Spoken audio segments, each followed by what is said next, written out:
Frumoși mei săgetători, bine ați venit, dragilor! Astăzi facem etalarea pentru luna decembrie. Să vedem care este, să zicem așa, energia sfârșitului de an, da? Până acum, la toate zodiile, energia a arătat cam cum se încheie anul într-un fel sau altul, sau care este, să zicem, s-a propus să se facă un bilanț al anului 2025, să vedem dacă și la voi vor să ne arate același lucru. Așadar, Săgetător, energia lunii pentru voi, dragii mei. La voi nu vrea să iasă. Ok, în sfârșit. Avem o provocare, wow!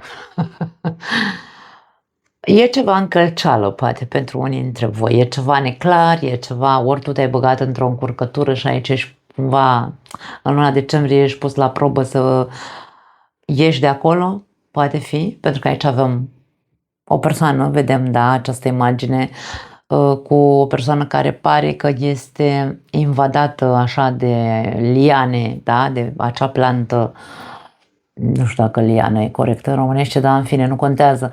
Sunt niște, ca și cum e prinsă într-un legată, într-un soi de labirint, cumva, da. Poate unii dintre voi v-ați băgat singuri, fără să vă dați seama că vă legați singuri la mâini și la picioare într-o situație, nu neapărat fără ieșire, ci într-o situație mai complicată. Vom vedea ce vrea să ne spună, asta simt aici, pentru că e vorba despre provocarea de a ieși, de a ști să ieși de acolo, să știi să te dezlegi de unde te-ai băgat, de unde te-ai legat. La capătul cărților, wow, avem dezlipire, avem turnul. Turnul poate să însemne multe lucruri, știm. Poate avea conotații negative, poate avea conotații pozitive. Turnul pe pozitiv este trezire, este iluminare, în sfârșit îmi cade fisa și mie că bă, eu sunt ăla care m-am încurcat aici, pe degeaba, unde nu trebuia să mă încurc, da? Nu trebuia să mă bag în chestia asta. Acum nu rămâne decât să mă trezesc odată, după ce mi-a căzut fisa mă trezesc și îmi dau seama că tot eu sunt cel care trebuie să ies singur de acolo, de unde m-am băgat. Din punct de vedere al conotației negative, cartea turnului vine cu pierderi, vine cu nu neapărat dezastre, atenție că multă lume zice că turnul, wow, e dezastru. Turnul, chiar dacă imaginea în tarotul clasic este de dezastru, cu acel turn care, acele două persoane, acei doi regi sau împărați cad din acel turn, nu este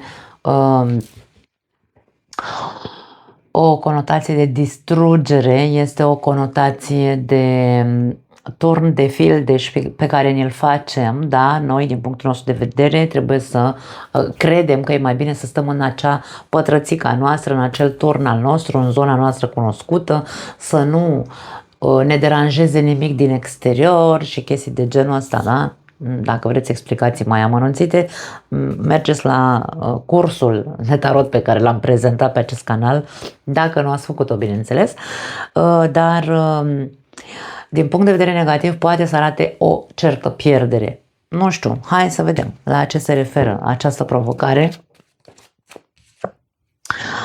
Poate are legătură cu stabilitatea, siguranța, poate fi vorba despre o siguranță financiară, o siguranță, nu știu,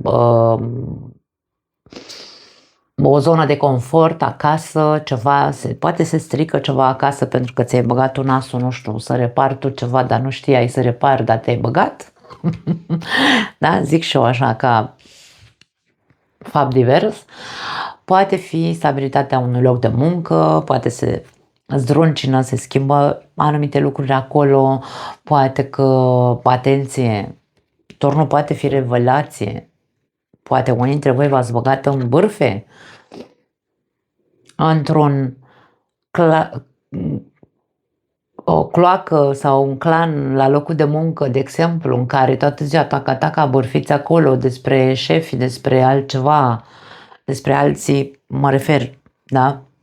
Alții care sunt mai sus ca voi și v-ați băgat singur în gura lupului și s-ar putea aici să se zdruncine ceva în această lună, nu știu, poate sunteți scoși la tablă fiecare dintre voi. Da, poate că sunt mult mai multe de spus, însă aici poate fi vorba despre anumite pierderi în cazul în care e ceva ce ți-ai făcut cu mâna ta. Într-o relație, din nou, te-ai băgat în încurcături. Ce încurcături poate fi în relație? Mă încurc în propriile minciuni sau evit să spun ceea ce vreau de fapt să spun. Și până la urmă se revelează, adevărul iese la suprafață întotdeauna și ajung să mă încurc în propriile mele minciuni. Din nou,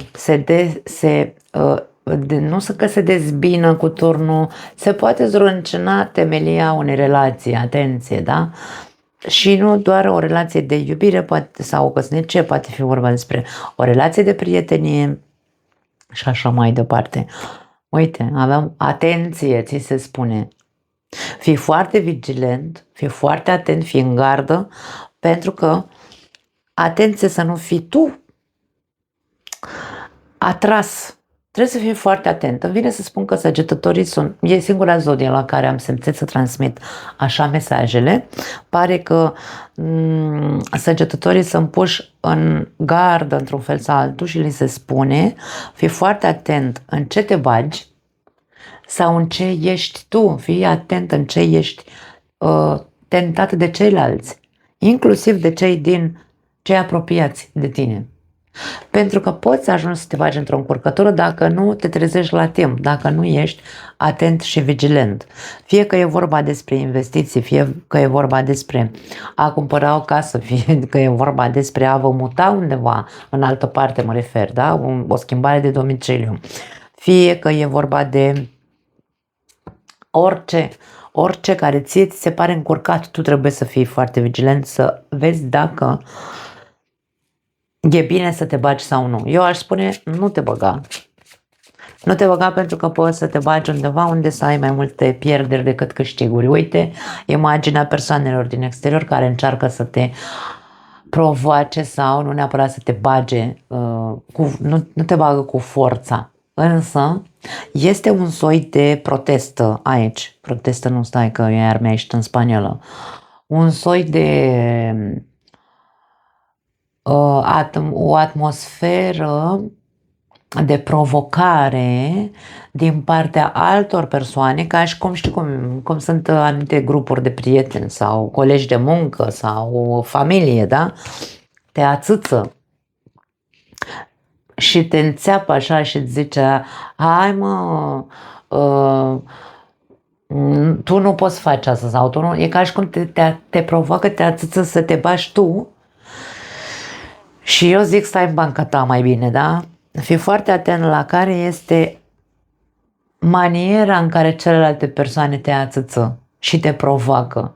Pentru că poate să-ți gâdile ego-ul, poate să te provoace în partea asta egoică și tu, bineînțeles, să zici: cine mă, eu nu pot, cum să nu pot? Eu pot și te bagi acolo și nu e ok.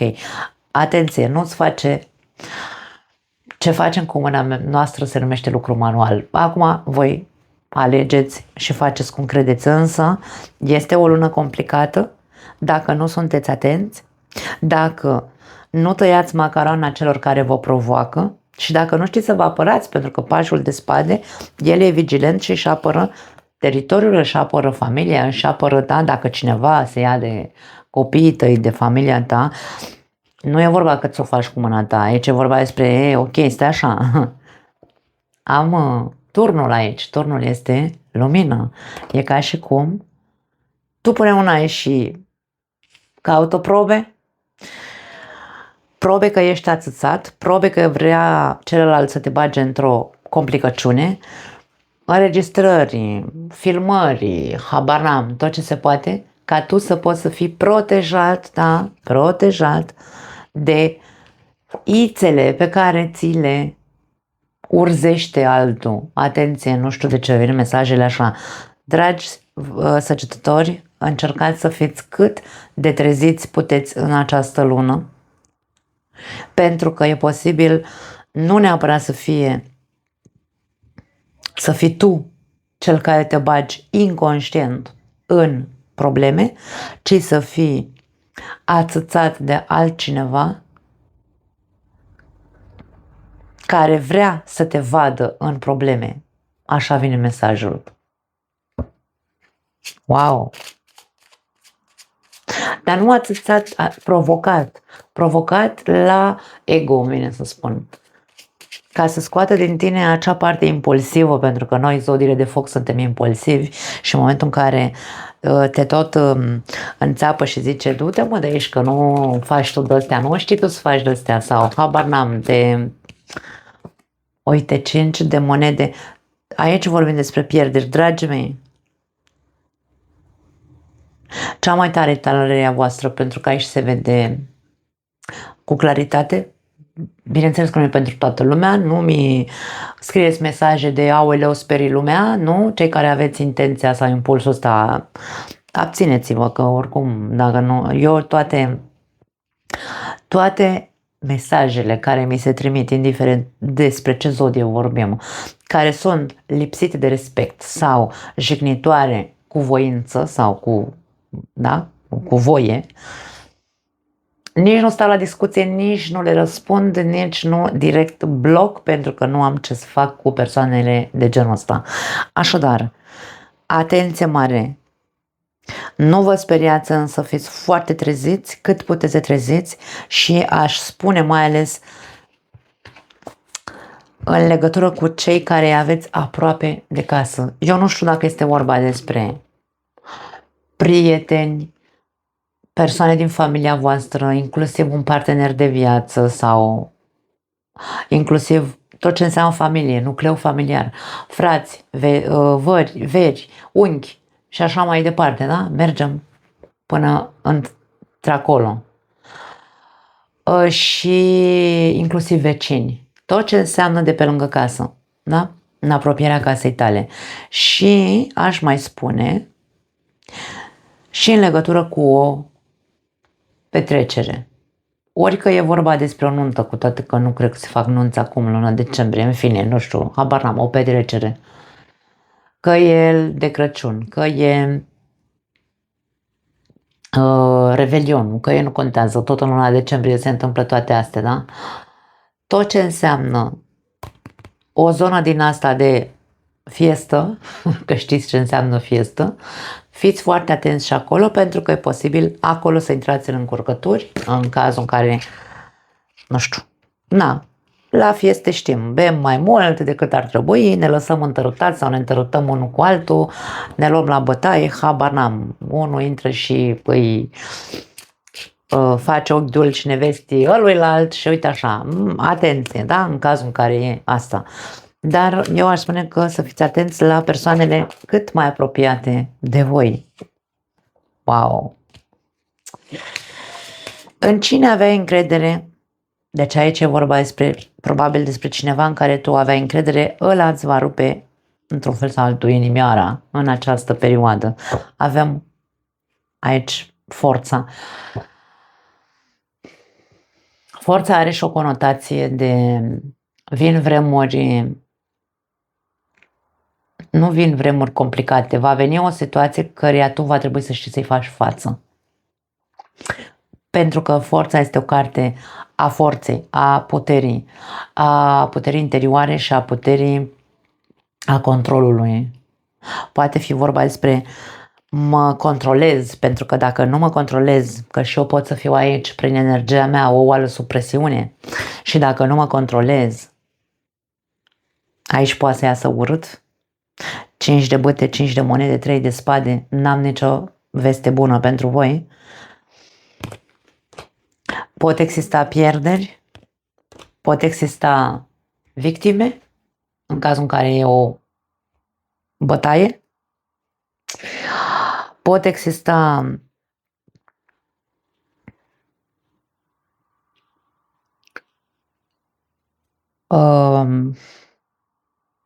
pierderi financiare pentru unii dintre voi. Dacă voi v-ați băgat, cum am zis la început, dacă voi v-ați băgat singuri într-un mișmaș, într-o tâmpenie, într-o habar n-am, nu contează ce e, că e vorba despre bani, că e vorba despre te-ai băgat în altă relație sau, nu știu, undeva unde nu trebuia să te bagi și tu trebuie să te trezești odată și să ieși de acolo să te descurci. Sfaturile, dacă vreți, sunt: caută în tine toată puterea de care ești capabil, să înfrunți ceea ce vine către tine și vei reuși. Da? Vei reuși. Însă, va trebui să fii foarte, foarte atent la tot ceea ce ai de înfruntat,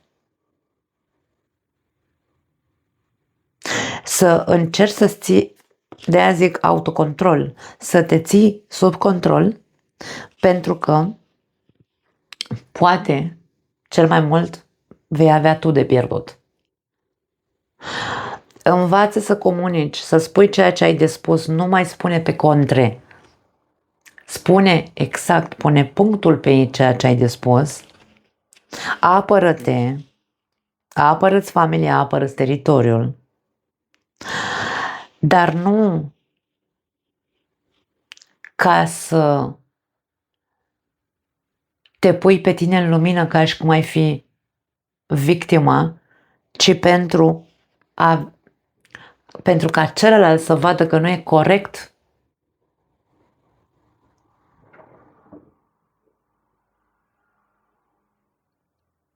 sau că vrei să faci lucrurile corect. Pentru că, hai să dăm un exemplu, poate unii dintre voi nu înțelegeți ce vor aceste cărți de fapt să ne spună. Cel mai simplu se înțelege din punct de vedere amoros. Dom'le, m-am băgat într-o tâmpenie. Mi-am complicat viața. Uite, mi-am făcut un amant, habar n-am. O amantă, nu știu. Stau tot timpul în gardă. Dar ce să vezi? Turnul vine cu iluminare, turnul vine cu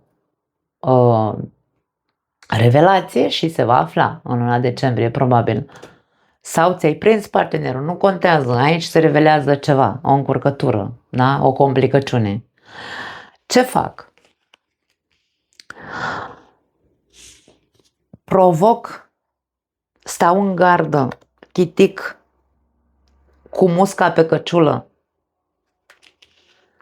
sau caut să văd cum ies de acolo de unde m-am băgat. Nu încep să mă cert cu toată lumea, nu încep să dau cu, nu știu, să arunc cu pietre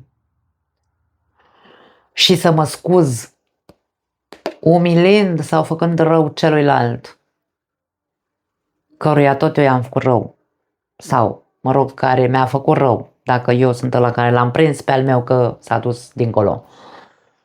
Încerc, hai să vedem, mă autocontrolez. Turnul înseamnă și sinceritate. Atâta timp cât eu mă simt cu musca pe căciulă sau văd cât e de încurcată situația pentru că m-a înșelat, da? Atitudinea mea trebuie să fie una de structură, putere și dorință nu de a câștiga, ci de a echilibra, de a aplana, de a rezolva. Da? Nu pot să rezolv intrând în luptă sau înțepându-ne, aruncând vorbe aiurea care să ne facă din ce în ce mai varză relația, ci încerc hai să vedem dacă și cum pot să rezolv problema în care ne aflăm. Cam asta e ideea. Indiferent că vorbim din punct de vedere amoros, indiferent că vorbim din punct de vedere această provocare poate veni că alții te tentează și te înțeapă și te așa la ego și tu te bagi fără să vrei. Dacă ai făcut-o, ai făcut-o aici. Dacă n-ai făcut-o, nu te băga să o faci în această lună. Pentru că cine are de pierdut ești tu. Totul tinde către a echilibra și a rezolva, nu a intra din ce în ce mai mult în pierderi, nu a intra din ce în ce mai mult în certuri umilitoare sau în a ne răzbuna sau ce știu eu, nu. Totul are legătură cu cât sunt de capabil să-mi țin animalul în frâu și să acționez cu cap pentru a ajunge la un pact, pentru a ajunge la un echilibru, pentru a reconstrui. Nu e pentru a distruge, atenție. Fiecare înțelege ce vrea din aceste mesaje, însă cam asta este ceea ce văd. E o lună provocatoare, nu aș spune complicată. Complicată este doar dacă ne o complicăm noi. Avem aici mesajele de nu intra în complicăciuni mai rău decât ești, încearcă să tinzi către echilibru și rezolvare a problemelor, nu de afundare în ele mai mult. Nu mai am altceva, dragii mei. Și la mulți ani săgetătorilor născuți în luna decembrie, dragii mei, că am uitat să vă spun acest lucru. Da, vă pup, vă doresc o zi minunată și să, nu știu, să petreceți cât mai frumos posibil și, de ce nu, cum spun întotdeauna, să vi se îndeplinească toate dorințele. Vă pup!